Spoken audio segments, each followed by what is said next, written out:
You have spent years preparing for NEET. You have finally taken the exam, and now you are just waiting for one thing, MBBS to begin. But here is something nobody really tells you. The few months between NEET and MBBS are actually a very important phase. I am Akash Kumar Singh, a final year MBBS student, and after spending almost 3.5 years in medical college, I have experienced the things I wish someone had told me before I started. तो अगर आपने भी इस video पर click किया है, इसका मतलब आपको इस साल जरूर कोई गवर्नमेंट मेडिकल कॉलेज मिल रहा है, तो उसके लिए आपको बहुत बहुत कॉन्ग्रेचुलेशन। तो अब सबका MBBS स्टार्ट होने वाला है कुछ महीनों में, तो बहुत लोगों के मन में डाउट होगा कि हम इन छुट्टियों में करें क्या, आइदर पढ़ाई स्टार्ट कर दें या फिर खाली ब्रेक लेके एंजॉय करें या फिर कुछ और करें। तो हम इस वीडियो में यही जानने वाले हैं कि आपको इन छुट्टियों में करना क्या है। तो be chill and enjoy the video. तो फर्स्ट थिंग मैं आपको बोलूँगा कि एन्जॉय योर ब्रेक, क्योंकि आप नीट में इतने साल से मेहनत कर रहे हो, तो आपको अपने आप को थोड़ा सा टाइम देना चाहिए और थोड़ा सा आपको रिलैक्स करना चाहिए।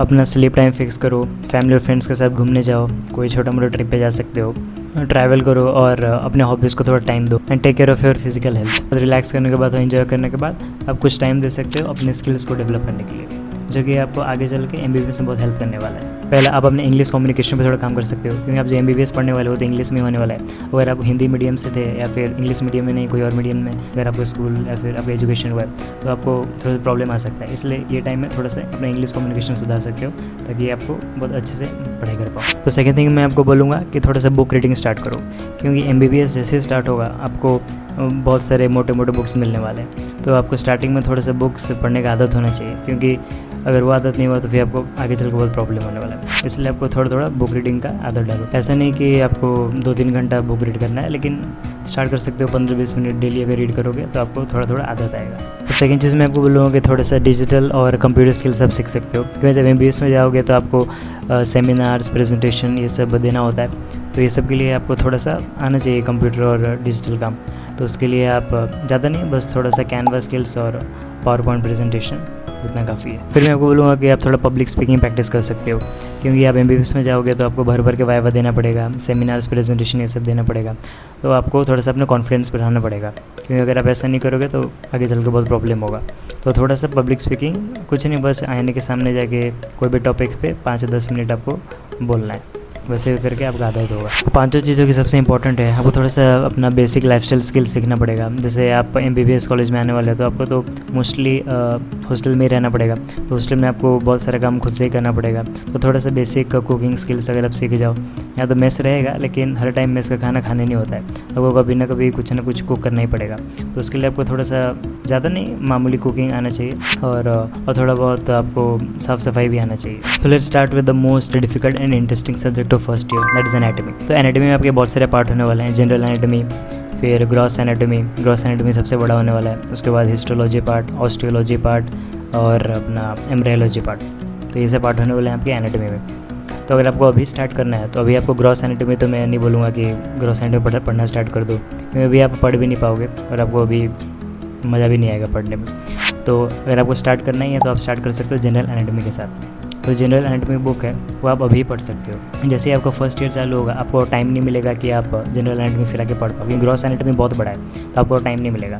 तो जो टाइम है अभी आप जनरल एनाटॉमी पढ़ लो, और जब आप पढ़ लोगे तो आपको ग्रॉस एनाटॉमी पढ़ने में बहुत ईजी होगा, क्योंकि ये जो जनरल एनाटॉमी है इसमें बहुत सारा आप एनाटॉमिकल पोर्शन सीखोगे, बहुत सारा ओरिएंटेशन, जो एंटीरियर, पोस्टीरियर और कौन कौन सा प्लेन होता है, कोरोनल प्लेन, ट्रांसवर्स प्लेन, तो ये सब चीज़ आप सीख पाओगे।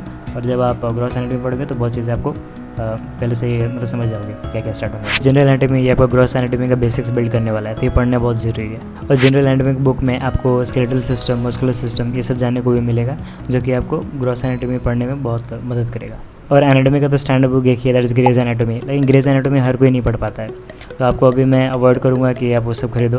अभी आप उसका PDF डाउनलोड करके थोड़ा थोड़ा पढ़ना स्टार्ट कर सकते हो, या फिर आप इंडियन ऑथर BD चौरसिया से भी चालू कर सकते हो। उसका PDF आपको मिल जाएगा टेलीग्राम में ऑनलाइन पे, उसको डाउनलोड करके पढ़ना स्टार्ट करो। तो सेकंड चीज़ मैं आपको बोलूँगा कि आप स्टार्ट कर सकते हैं एम्ब्रायोलॉजी से, क्योंकि क्लास 11th और 12th में आपने जो बायोलॉजी पढ़ा था, जिसमें फर्टिलाइजेशन ये सब ह्यूमन रिप्रोडक्शन था, तो उसके बाद से ये उसी का कंटिन्यूशन है, और आपको ये पढ़ने में मतलब अभी आप पढ़ सकते हो, आपको अच्छे से समझ में आएगा। मतलब फर्टिलाइजेशन वो सब प्रोसेस के बाद कैसा होता है, एम्ब्रियो कैसे डेवलप करता है, तो वो सब पढ़ने में अभी आपको अच्छा लगेगा और आप पढ़ सकते हो। फिर हम बात करेंगे ऑस्टियोलॉजी का। तो ऑस्टियोलॉजी मतलब बोन्स का पार्ट, तो बोन्स के बारे में आपको पढ़ाया जाएगा। तो वो जो बोन्स वाला पार्ट है उसमें अगर अभी आप पढ़ना स्टार्ट करोगे तो आपको बहुत मुश्किल होगा। तो अभी के लिए आपको मैं बोलूँगा कि जो 3D एनाटॉमी ऐप्स आते हैं वो सब आप डाउनलोड कर सकते हो प्ले स्टोर से, और अभी थोड़ा थोड़ा देख सकते हो ओरिएंटेशन समझने के लिए, क्या क्या मसल है, क्या क्या बोन्स है, मतलब जनरल चीज़ जानने के लिए वो अच्छा है। तो उसका भी जो फ्री वाला वर्जन है आप वही लीजिएगा, उसका सब्सक्रिप्शन लेने के लिए तो नहीं बोलूँगा, उसका नॉर्मल जो फ्री वर्जन है आप ले सकते हो और उसमें थोड़ा थोड़ा सा देखने चालू करो। और अगर आपको बोन्स पढ़ना स्टार्ट ही करना है तो आप अपर लिम से स्टार्ट कर सकते हो, क्योंकि आपके कॉलेज में भी अपर लिम से स्टार्ट किया जाएगा, तो आप बीडी चौरसिया से स्टार्ट कर सकते हो। तो फिर हम बात करेंगे फिजियोलॉजी का। तो फिजियोलॉजी में भी आप स्टार्ट कर सकते हो जनरल फिजियोलॉजी से। ये आपको इंटरेस्टिंग भी लग सकता है और बहुत लोग इंटरेस्टिंग नहीं भी लग सकता है, क्योंकि ये बहुत मतलब आप जब पढ़ना स्टार्ट करोगे तो आपको ऐसा लगेगा कि आप क्लास 12 का ही बायोलॉजी पढ़ रहे हो, तो आपको थोड़ा सा इतना इंटरेस्टिंग नहीं लग सकता है। लेकिन तब भी आपको अगर अभी पढ़ना है तो आप थोड़ा सा वही जनरल फिजियोलॉजी स्टार्ट कर सकते हो। उसमें भी आप सेल फिजियोलॉजी या मेम्ब्रेन ट्रांसपोर्ट और होम्योस्टैसिस से स्टार्ट कर सकते हो। ये सब आपको काफ़ी रिलेटेबल लगेगा आपके क्लास 12 के बायोलॉजी के साथ और आपको पढ़ने में मज़ा भी आएगा। तो फिजियोलॉजी का जो स्टैंडर्ड बुक है वो गैटन एंड हॉल है, तो आप अभी वो खरीदो मत, आप खाली उसका PDF डाउनलोड करके स्टार्ट कर सकते हो पढ़ना और स्टार्ट कर सकते हो विद द जनरल फिजियोलॉजी। फिर थर्ड चीज़ बायोकेमिस्ट्री। तो बायोकेमिस्ट्री बहुत लोग को बोरिंग लगता है और बहुत लोग को वो अच्छा भी लगता है। मुझे तो बहुत बोरिंग लगता था, तो आपको भी बहुत बोरिंग लग सकता है अभी, तो मैं तो बोलूँगा कि बायोकेमिस्ट्री अभी पढ़ो ही मत। लेकिन तभी किन लोगों को अगर इंटरेस्ट है जानना है कि बायोकेमिस्ट्री में क्या क्या होता है तो थोड़ा थोड़ा स्टार्ट कर सकते हो। तो आपको PDF मिल जाएगा जो उसका स्टैंडर्ड बुक, तो जो लिपिन कॉट होता है, लेकिन वो आपको इतना अभी पढ़ने की ज़रूरत नहीं है। आप इंडियन ऑथर बुक उठा सकते हो, कोई भी वासुदेवन का आपको PDF मिल जाएगा, वो डाउनलोड कर लेना और उसमें थोड़ा थोड़ा पढ़ना स्टार्ट कर सकते हो। उसमें आप स्टार्ट कर सकते हो with the biomolecules, carbohydrates, proteins and fats, ये सब चालू कर सकते हो। ये आपको बहुत रिलेटेबल लगेगा आपका क्लास 12 के बायोलॉजी के साथ। तो बस ऐसे ही आप अपना थोड़ा थोड़ा पढ़ाई स्टार्ट कर सकते हो, थोड़ा थोड़ा अपने ऊपर काम कर सकते हो, थोड़ा अपने स्किल्स पे काम कर सकते हो, क्योंकि आप नीट का तैयारी करके आ रहे हो और वो बहुत दिमाग ख़राब होता है, वो तो सभी को पता ही है। तो आपको थोड़ा सा अपने ऊपर काम करना है, थोड़ा थोड़ा सा पढ़ाई स्टार्ट करो। और and once again congratulation to all the NEET aspirants who are getting their medical college.